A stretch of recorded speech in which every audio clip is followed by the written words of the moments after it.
আসসালামু আলাইকুম রহমতুল্লাহি ওয়া বারাকাতুহু। সম্মানিত দর্শক, গত প্রায় ২ মাস ধরে বাংলাদেশের রাজনীতিতে সার্জিও গোর এই শব্দটি, এই নামটি এত বেশি উচ্চারিত হচ্ছে। অবস্থা দৃষ্টে মনে হচ্ছে যে এই ভদ্রলোক বাংলাদেশের ভাগ্য বিধাতা হয়ে গেছেন এবং তাকে যেভাবে পোর্ট্রেট করা হচ্ছে বিভিন্ন সামাজিক মাধ্যমে, এমনকি মূলধারার গণমাধ্যমে, এতে করে মনে হচ্ছে যে he is more powerful than even mister Donald Trump. এটাই মনে হচ্ছে। আমাদের এই বাংলাদেশে এই যে এখন ওপেন সিক্রেট যে একটা রেজিম চেঞ্জ হয়েছে, তার সরকারের যে পরিবর্তন হয়েছে, এটা আমেরিকা করে দিয়েছে। এবং একথা এখন সবাই বলছে যে গত ২ বছর ধরে যারাই মন্ত্রী হয়েছেন, এমপি হয়েছেন, তারপর রাষ্ট্র চালাচ্ছেন, তাদের মাথার উপর আমেরিকার হাত আছে। এখন আমেরিকার হাত সরাসরি কোনো ক্ষেত্রে আছে, ধরেন প্রধানমন্ত্রীর উপরে আছে, প্রধানমন্ত্রী মন্ত্রীকে বানিয়েছেন। এইভাবে মানে আমেরিকা যাকে অপছন্দ করে এরকম একটা লোকও এই সরকারের ধারে কাছে যেতে পারেনি। এখন ফরহাদ মাজাহারের মতো মানুষ, তারা এখন প্রকাশ্যে এই আমেরিকার ডিপ স্টেট পলিসি, তাদের সাম্রাজ্যবাদ নীতি এবং তারা এই মুহূর্তে সরকারের উপর যে প্রভাব বিস্তার করছে, এই কথাগুলো প্রকাশ্যে বলছে। যদিও তারা ডক্টর মোহাম্মদ ইউনূসের জমানাতে এই কথাগুলো এভাবে বলেননি। তারা চেয়েছিলেন ইউনূসকে সাস্টেন করানোর জন্য। কিন্তু এখন তারা বলছেন যে আমরা যতই তাকে ভালো বলার চেষ্টা করেছি, কিন্তু আমেরিকা থেকে যেভাবে কল কাঠিয়ে নিয়েছেন সেভাবে ইউনূস আসলে অ্যাক্ট করেছেন বা রিঅ্যাক্ট করেছেন। আবার তারা এখন বলার চেষ্টা করছেন এই গ্রুপটি, জনাব ফরহাদ মাজাহার এবং তার সঙ্গে তার যারা ভক্ত মুরিদান রয়েছেন, তাদের বক্তব্য হলো জনাব তারেক রহমান সাহেব is a extended version or element of doctor Mohammad Yunus, nothing more. এটা ইউনূস প্লাস গভর্নমেন্ট। এটা আমেরিকা ডিপ স্টেট ভার্সন 2, এইভাবে তারা বলার চেষ্টা করছেন। তো সেই কারণে বারবার এই সার্জিও গোরের কথাগুলো আমাদের সামনে চলে আসছে। আর সার্জিও গোরের এই বক্তব্য সামনে আনার আগে আমাদের দেশে দুটো নাম, একটা হলো পিটার ডি হাস আর একটা হলো ডোনাল্ড লু। তার মধ্যে মিস্টার ডোনাল্ড লু, তিনি বাংলাদেশের রেজিম চেঞ্জ করেছেন, পাকিস্তানের রেজিম চেঞ্জ করেছেন, শ্রীলঙ্কার রেজিম চেঞ্জ করেছেন এবং এটা মানে ক্লাইভকে যেভাবে পাক ভারত উপমহাদেশে ইতিহাসের একজন পট পরিবর্তনকারী, আপনি যেভাবে বলেন না কেন, পট পরিবর্তনকারী হিসেবে বিবেচনা করা হয়, তার চাইতেও মিস্টার ডোনাল্ড লু আমাদের এই পাক ভারত উপমহাদেশে তার এই রেজিম চেঞ্জের পলিসির কারণে অমর হয়ে থাকবেন।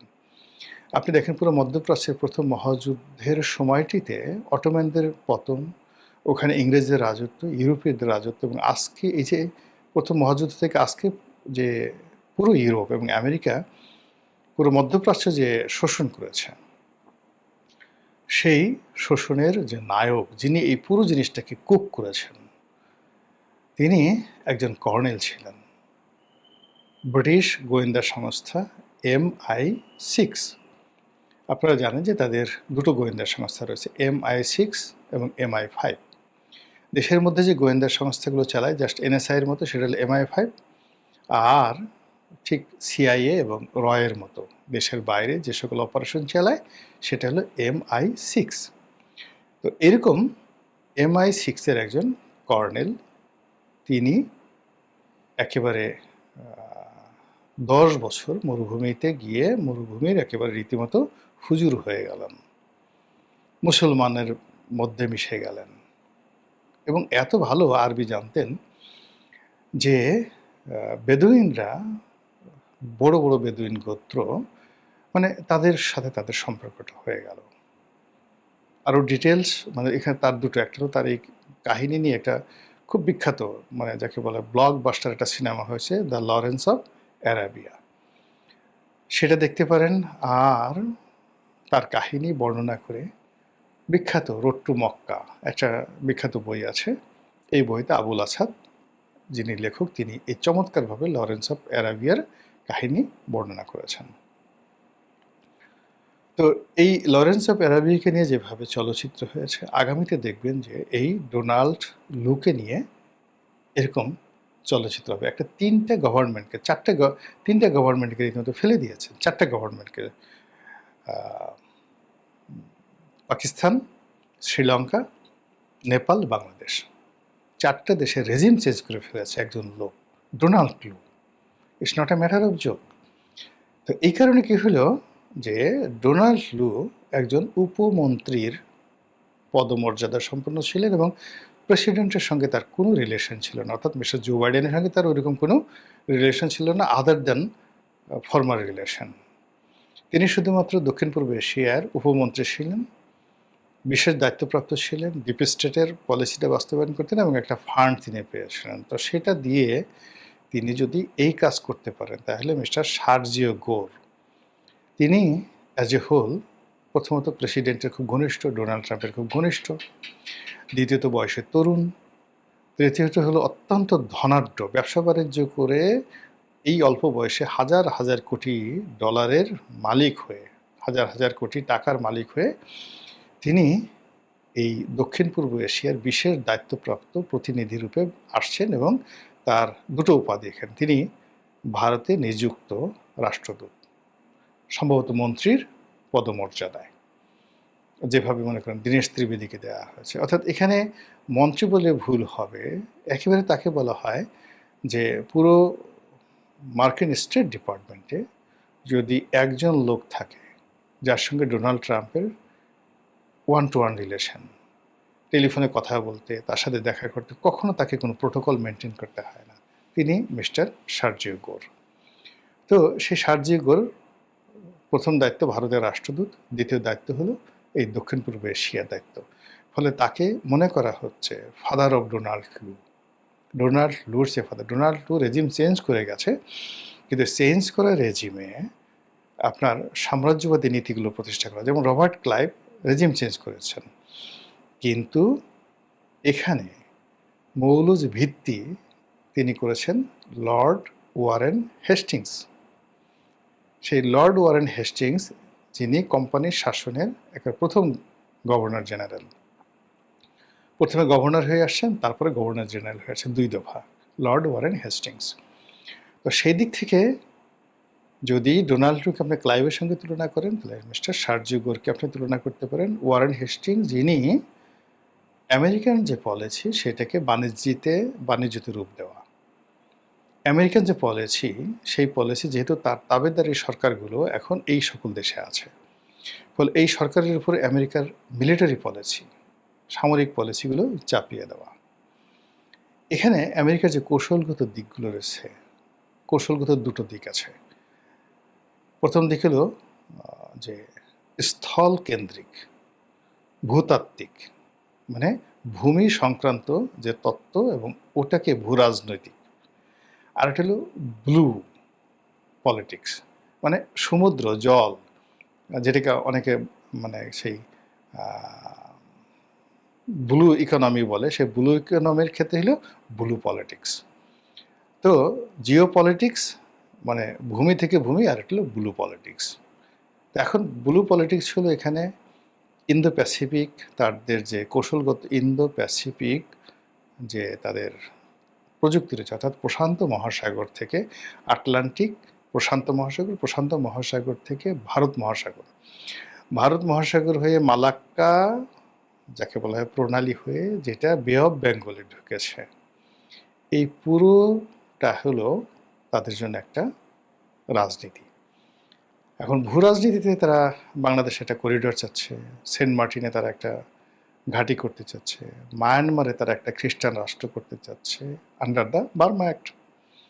আর তাদের যে প্যাসিফিক কমান্ড ছিল, সেই প্যাসিফিক কমান্ডটাকে এনে তারা ইন্দো প্যাসিফিক করলো। ইন্দো প্যাসিফিককে বাদ দিয়ে এখন তাদের বে অফ বেঙ্গল, তাদের যে কৌশলগত ব্লু পলিটিক্স সেখানে চলে আসছে। অর্থাৎ তারা সমুদ্রে তারা আধিপত্য চায় এই অঞ্চলে, এবং আধিপত্য করতে গিয়ে তারা চীনের সঙ্গে কন্ট্রাডিক্ট করতে চায় না, ভারতের সাথে কন্ট্রাডিক্ট করতে চায় না। আর কন্ট্রাডিক্ট করতে না গেলে তাহলে এই বে অফ বেঙ্গলে তারা বাংলাদেশের জলসীমা এবং মায়ানমারের জলসীমা, আমরা যেহেতু চদু মাকড়া পার্টি, আমাদেরকে কান মূল্যেও আমাদের কিছু করার নেই। ফলে আমাদের যে মহীসোপান আছে, আমাদের যে বঙ্গোপসাগরের যে অঞ্চলটুকু আমাদের কর্তৃত্বে আছে, আমাদের এবং মায়ানমারের, এই জায়গাতে তারা মাতুব্বরিটা করতে চায়। এবং এই পুরো কাজটা করার জন্য সর্বময় ক্ষমতা দিয়ে পাঠানো হয়েছে সার্জিও গোরকে। আপনি বুঝতে পারছেন ব্যাপারটা তার গুরুত্বপূর্ণ জায়গাতে। অর্থাৎ কাজ হয়ে গেছে। এখন এখানে যেখানে মিলিটারি পাঠানো দরকার মিলিটারি, যেখানে ব্যবসায়ী পাঠানো দরকার ব্যবসায়ী, যেখানে ধর্ম কর্মের পর সেখানে আপনার যাজকরা আসবে। As a whole British East India Company Lord Warren হেস্টিংসের জমানাতে যেভাবে এসেছিল, যেভাবে তারা সিভিল সার্ভিস করেছিল, যেভাবে তারা মিলিটারি সার্ভিস করেছিল, যেভাবে তারা ইংরেজি ভাষাটাকে এখানে বুঝিয়ে দিয়েছে, ঠিক সেম কাজটা এখন সার্জিও গোরের মাধ্যমে করার জন্য মিস্টার ডোনাল্ড ট্রাম্প তার সবচেয়ে পছন্দের একটা মানুষকে ভারতের রাষ্ট্রদূত করেছে। এখানে আমি আগের যে অংশটুকু আলোচনা করি সেটিকে যদি আপনি দেখেন, তো তাদের ফার্স্ট প্ল্যান হলো বে অফ বেঙ্গল।